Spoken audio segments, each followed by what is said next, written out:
Hari ini saya ingin coba berbagi mengenai rantai pasok kemanusiaan, khususnya untuk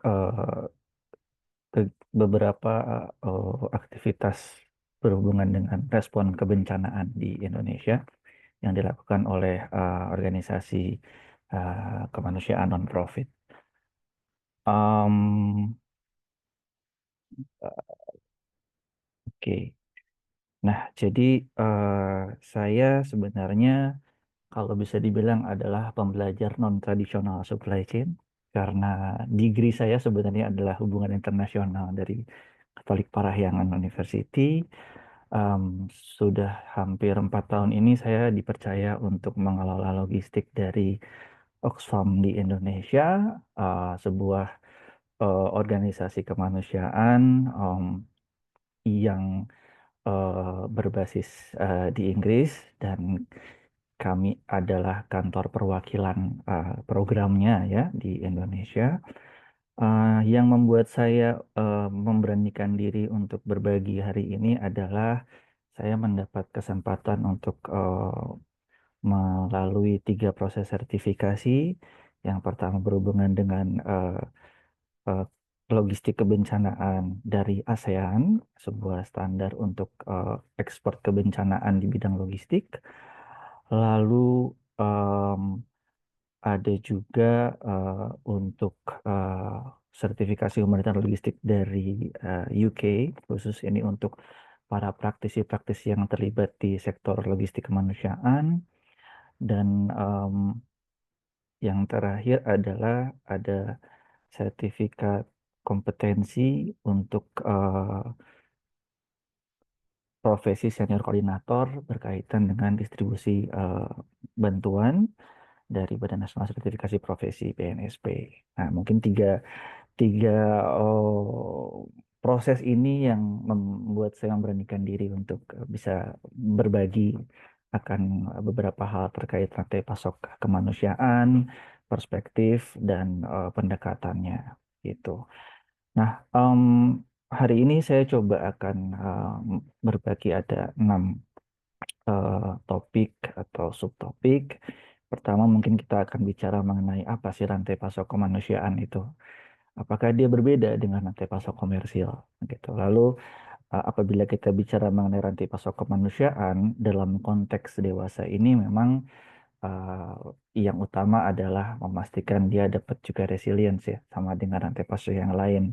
Nanti mungkin saya akan coba memberikan sebuah terminologi, menjelaskan ada terminologi mengenai preparedness dan localization dalam konteks logistik supply chain kemanusiaan. Lalu nanti akan saya jelaskan sedikit mengenai apa sih Oxfam gitu ya, institusi apakah Oxfam gitu. Nanti mungkin akan ditutup oleh beberapa praktik-praktik yang dilakukan oleh Oxfam, terutama kaitannya dengan meningkatkan kesiapsiagaan dalam konteks memperkuat rantai pasok kemanusiaan yang excel gitu untuk merespon beberapa kebencanaan yang ada di Indonesia. Mungkin yang pertama, eh, kalau boleh berbagi, sebenarnya apa sih yang membedakan humanitarian supply chain dan komersial supply chain? Kalau kita kaji dari 3 hal, yang pertama jelas kita lihat dari flow-nya dahulu ya. Saya yakin di sini Bapak Ibu semua sudah cukup familiar dengan flow supply chain. Nah, maka dari itu untuk mempermudah apa sih yang membedakan, kita bisa lihat dari gambar di sini, di mana sebenarnya yang membedakan adalah ketika kita bicara mengenai komersial, kaitannya adalah dengan investor. Investor nanti memberikan dukungan dana, begitu ya, dan itu bisa nanti mendanai aktivitas supply chain dari institusi tersebut. Sementara kalau kita bicara dengan humanitarian, humanitarian ini kita bergantung dengan donor, begitu ya, donor-donor yang memberikan berupa grant atau dana bantuan, bisa juga barang, nah, tidak hanya uang, bisa juga barang, begitu kan. Yang mana itu nanti men-trigger proses supply chain di bawahnya.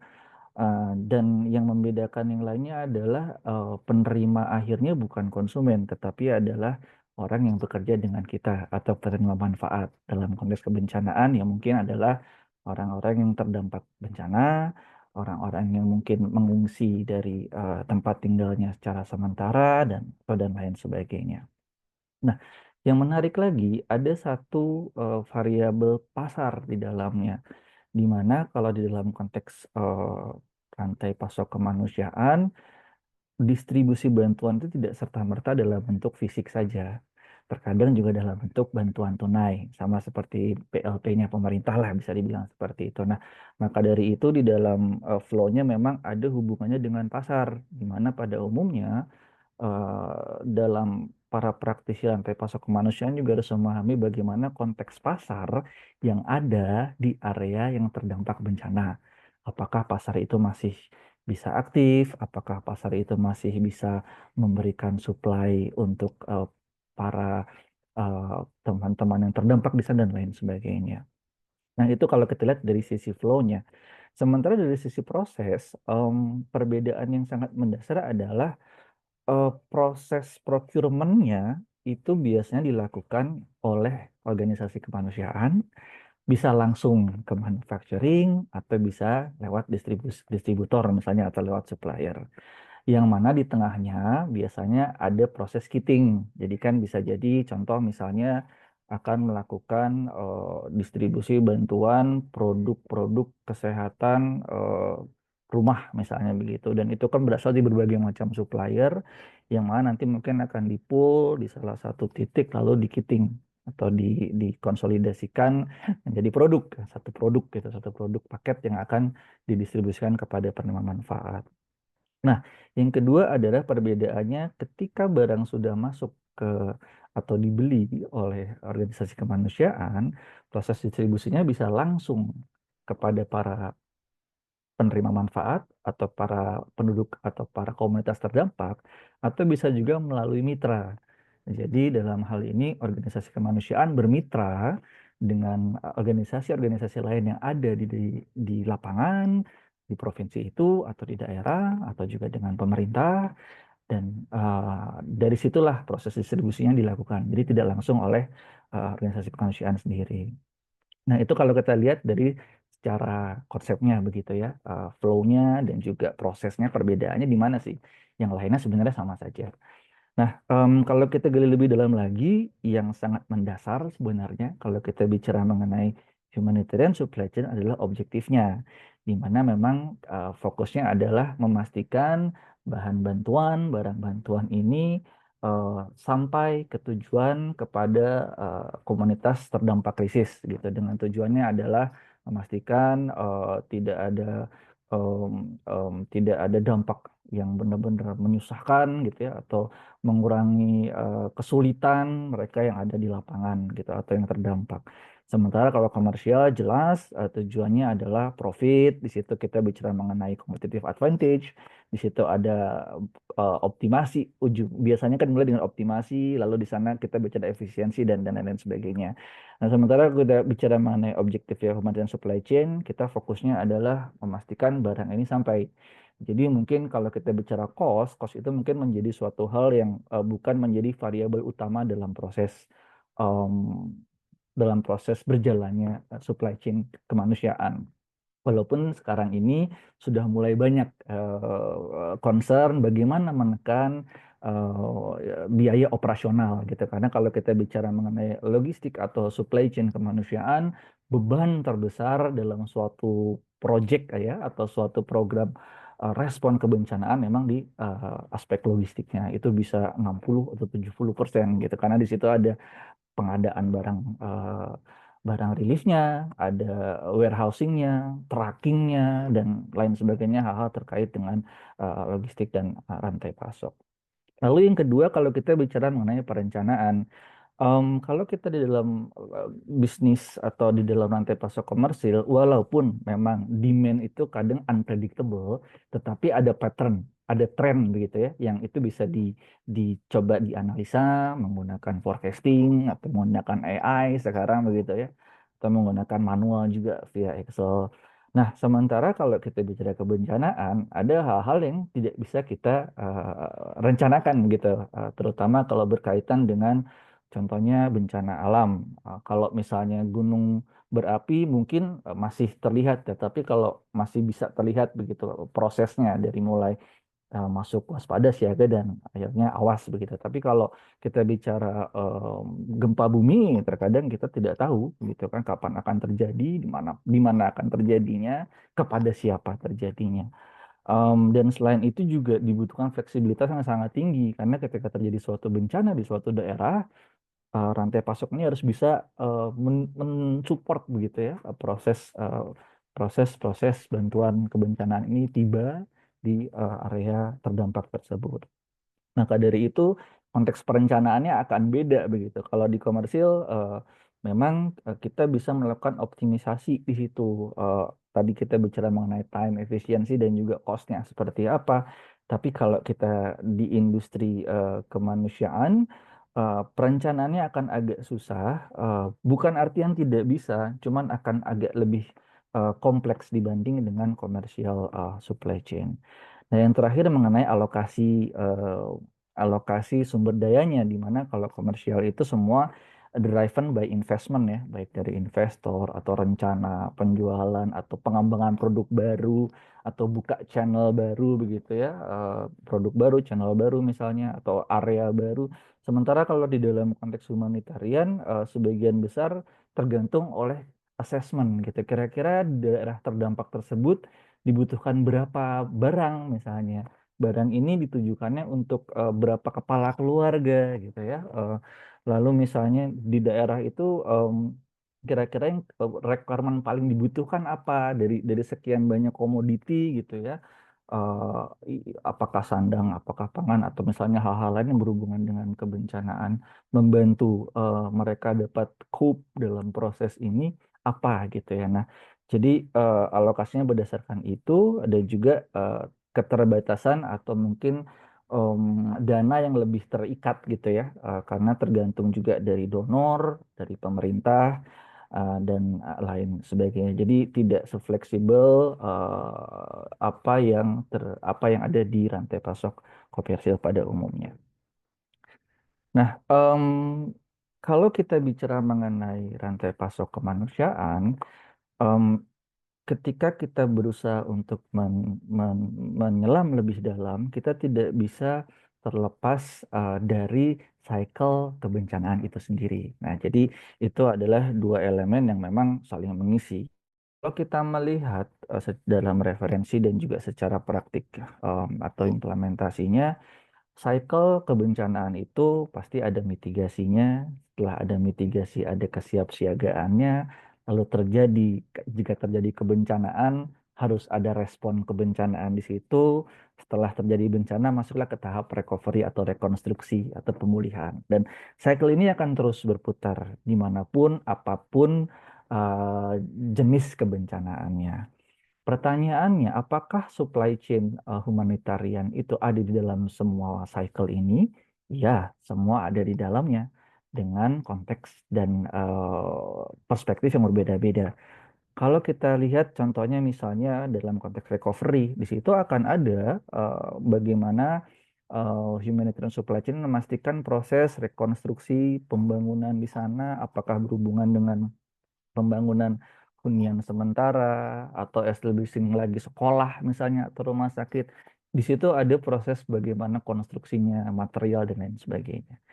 Dalam konteks mitigasi juga sama, ketika untuk memastikan mengurangi dampak itu akan membangun sesuatu misalnya, terutama untuk risiko-risiko di daerah pesisir, mungkin dibutuhkan untuk natural base sesuatu, membangun sesuatu. Nah, di situ juga ada konteks konstruksi juga, pengadaannya, pembangunan produksi dan lain sebagainya.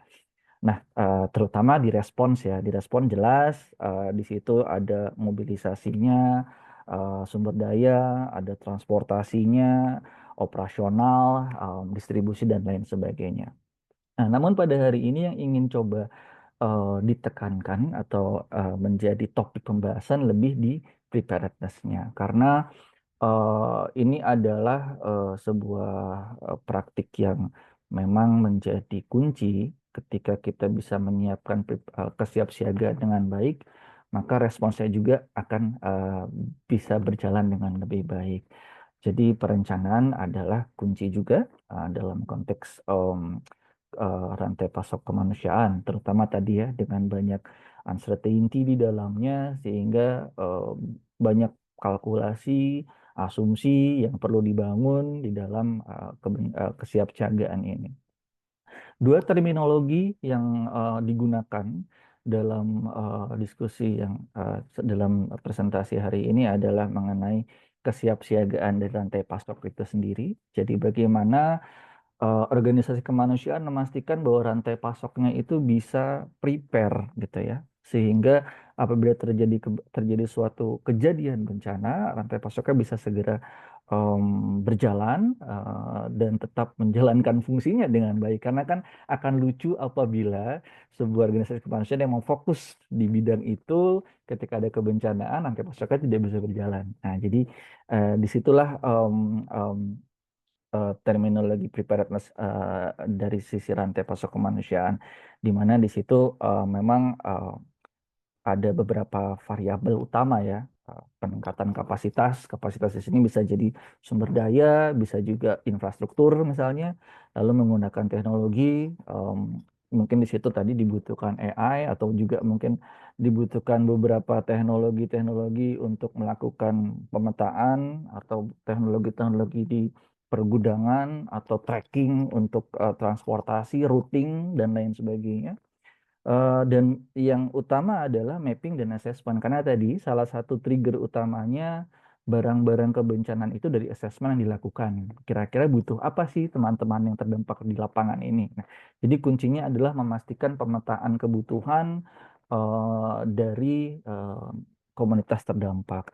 Nah, lalu juga yang menarik adalah kita bicara preposition dan local procurement. Kenapa local procurement? Karena beberapa dasawarsa yang lalu rantai pasok kemanusiaan ini banyak bergantung terhadap supplier-supplier yang ada di luar negeri atau sentral ada di kota-kota tertentu gitu ya, kota-kota besar, kota-kota utama, dan warehousingnya juga modelnya sentral gitu. Jadi mungkin hanya di beberapa kota besar atau di pulau-pulau besar begitu kan. Nah, sekarang tren itu sudah mulai bergeser menjadi desentralisasi sehingga muncul lagi konsep preposition dan local procurement.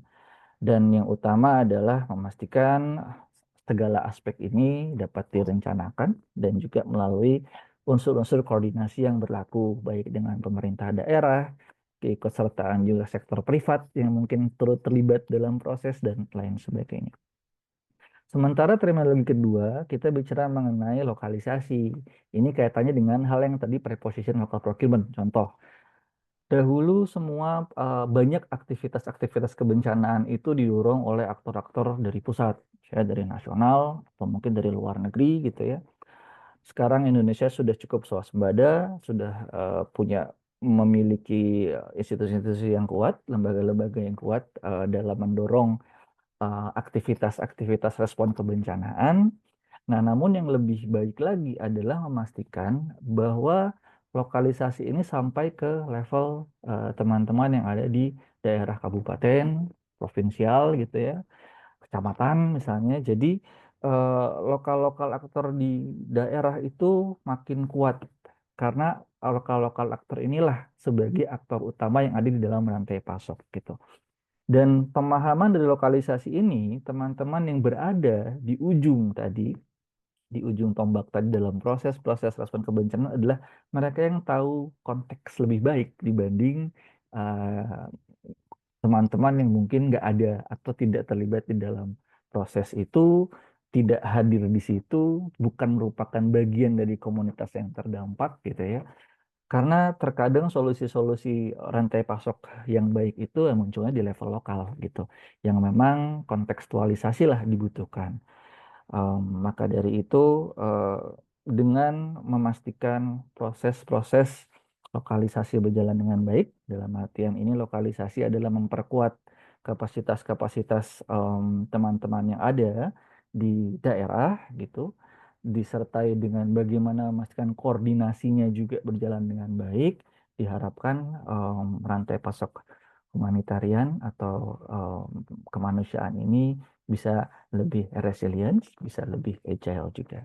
Nah, jadi dua terminologi inilah yang em, digunakan em, dalam studi kasus yang akan coba saya presentasikan. Nah, kalau kita bicara mengenai Oxfam sendiri, apa sih Oxfam gitu ya? Jadi Oxfam itu sebenarnya adalah lembaga non-profit internasional. Kami atau di sini itu adalah kantor perwakilan dari em, dari lembaga yang berbasis di Inggris.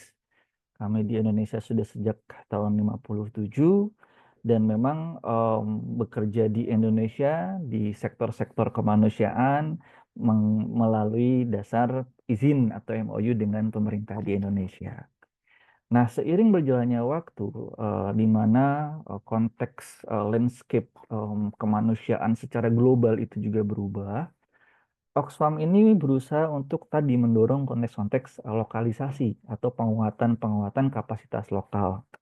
Sehingga di tahun 2017, Oxfam ini mendorong pembentukan sebuah hub gitu ya, sebuah konsorsium bersama, ada 20 organisasi lokal di Indonesia, yang mana sebagian besar adalah mitra-mitranya Oxfam. Nah, karena Oxfam itu di Indonesia bekerja melalui mitra, tidak langsung melakukan aktivitas-aktivitas kemanusiaan atau pengembangan, tetapi melalui mitra. Nah, 2017 lah membentuk jaringan mitra kemanusiaan atau Humanitarian Knowledge Hub, dan bisa kita lihat di sejak tahun 2017 itu banyak aktivitas-aktivitas respon kemanusiaan yang dilakukan oleh mitra Oxfam dengan mitranya di Indonesia. Di sini kita lihat ada beberapa, ada ketika terjadi kebencanaan di Sulawesi, lalu juga ada terkait dengan kemarin Cyclone Seroja, badai Siklon Seroja di NTT.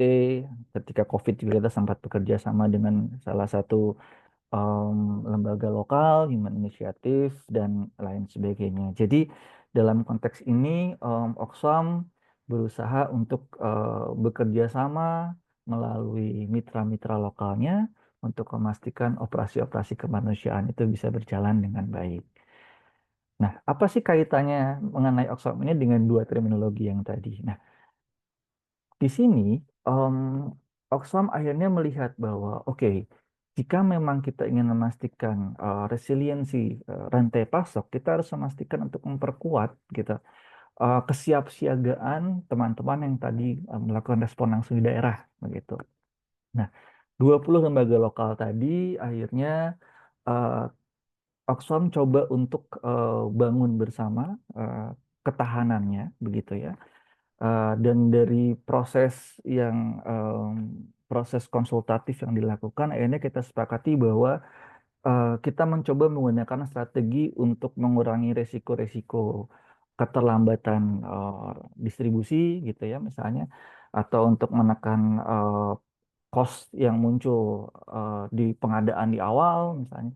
Kita coba untuk mengaktifasi atau membangun yang namanya warehouse di mana di dalam ada preposition stock atau contingency stock. Dalam proses konsultatif itu kita sepakati untuk membangun ada 5 gudang di Indonesia. Pemilihannya kenapa ada di 5 titik ini sebagian besar karena memang di situ ada mitra-mitranya Oxfam. Lalu juga di daerah-daerah itu Oxfam memiliki kewenangan atau diberikan izin oleh pemerintah Indonesia untuk beraktivitas di provinsi tersebut. Eh, Akhirnya kami memutuskan untuk membangun beberapa gudang di sana beserta dengan barang-barang preposition untuk khusus untuk distribusi bantuan kemanusiaan.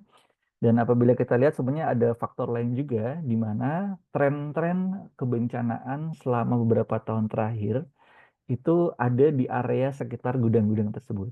Contoh kalau kita melihat kita membangun titik stok dan gudang di Kupang, tujuannya adalah karena Kupang ini adalah main hub untuk segala proses distribusi di NTT. Segala barang itu semuanya akan jalan dari Kupang ke pulau-pulau kecil atau pulau luar atau provinsi-provinsi atau di pulau-pulau lain yang ada di NTT. Lalu eh, kenapa ada di Sulawesi Selatan dan Sulawesi Tengah, di mana di situ juga ada sebuah tren-tren kebencanaan. Dan Makassar ini posisinya dekat dengan Surabaya.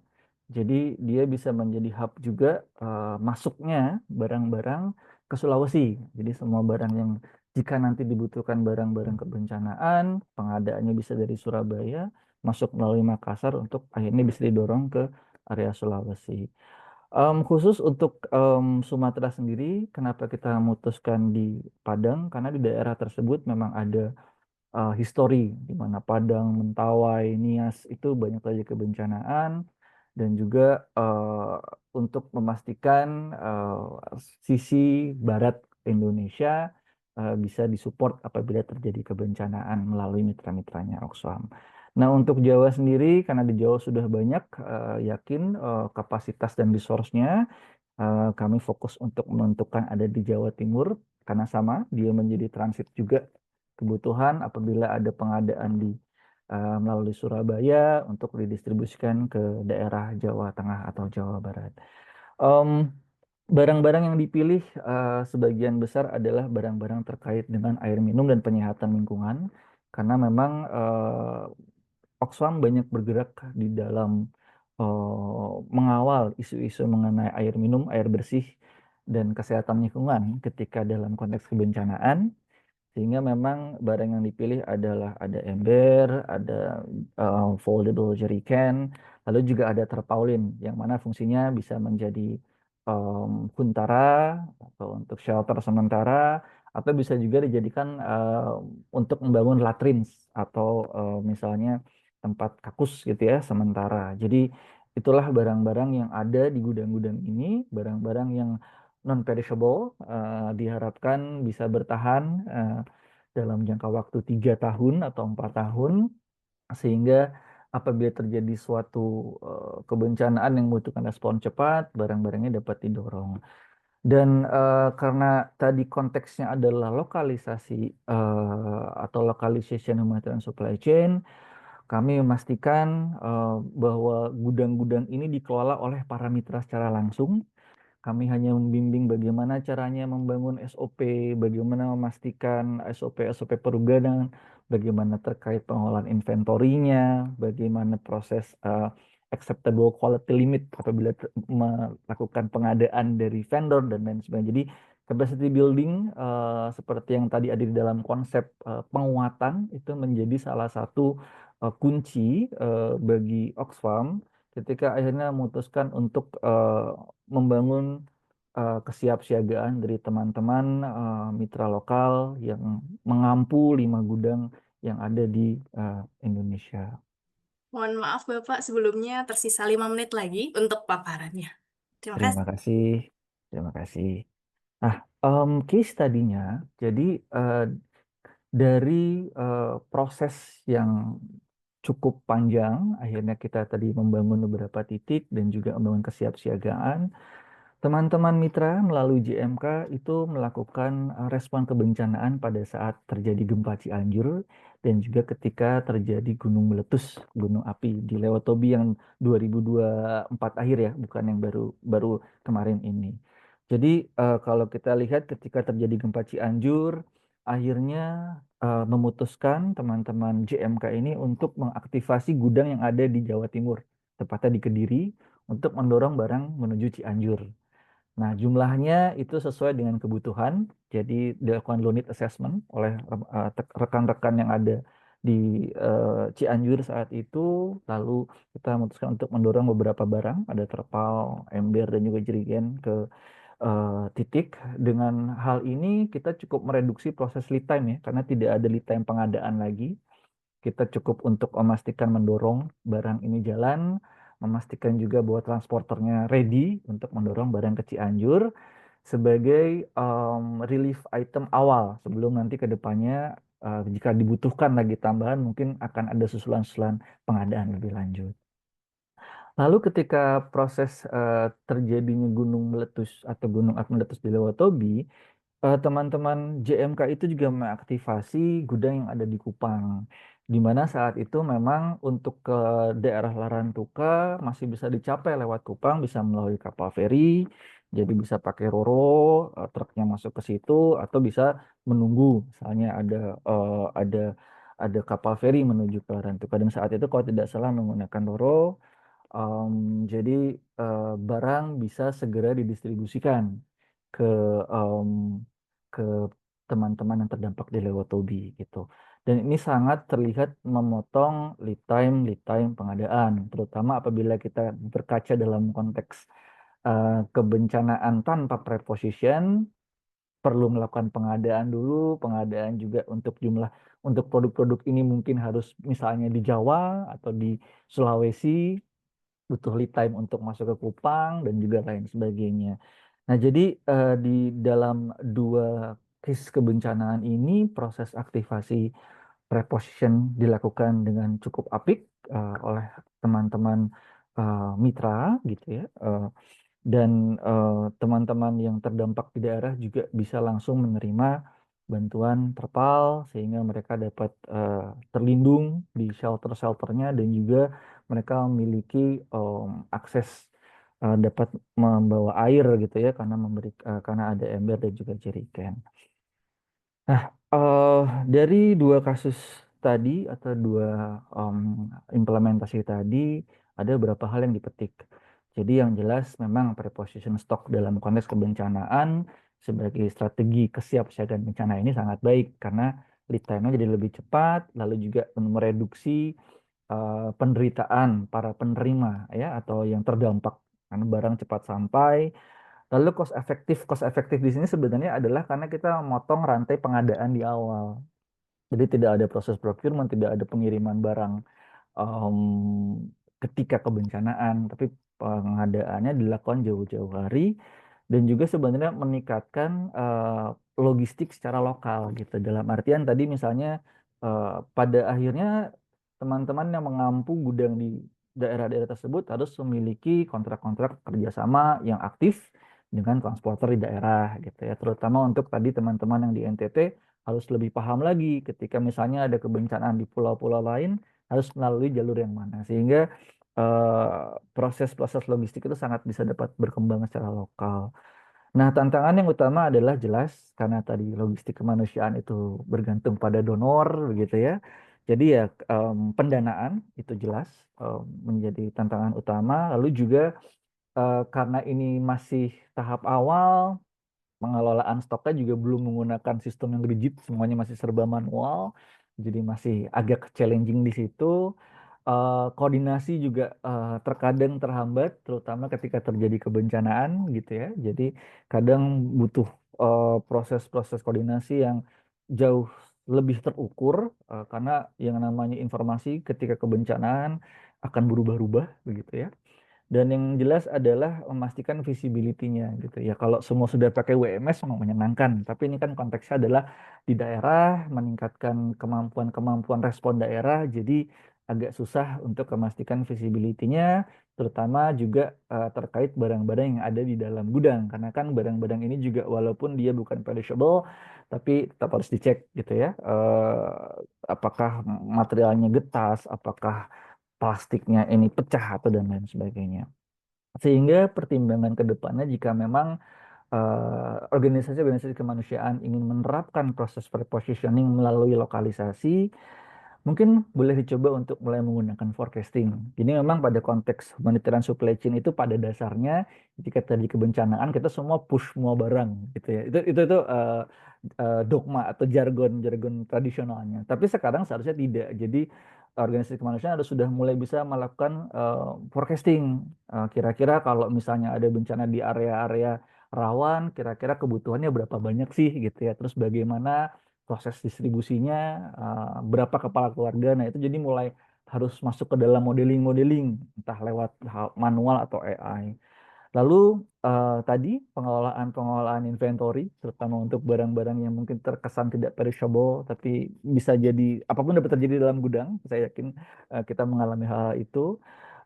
Dan yang jelas adalah kolaborasi antara mitra lokal, pemerintah lokal, organisasi-organisasi kemanusiaan lain, baik yang di level provinsial, nasional maupun internasional. Serta yang jelas adalah sustainability, di mana akhirnya kita tetap harus memperhatikan waste dari proses distribusinya seperti apa, karbon emisinya seperti apa. Jadi hal itu juga perlu dipertimbangkan, terutama ketika kita mengelola barang-barang yang ada di dalam gudang-gudang ini. Itu Oke. saja mungkin Iya, dari saya. Terima ya, kasih Ibu, saya kembalikan ke Ibu ya, penanya. baik.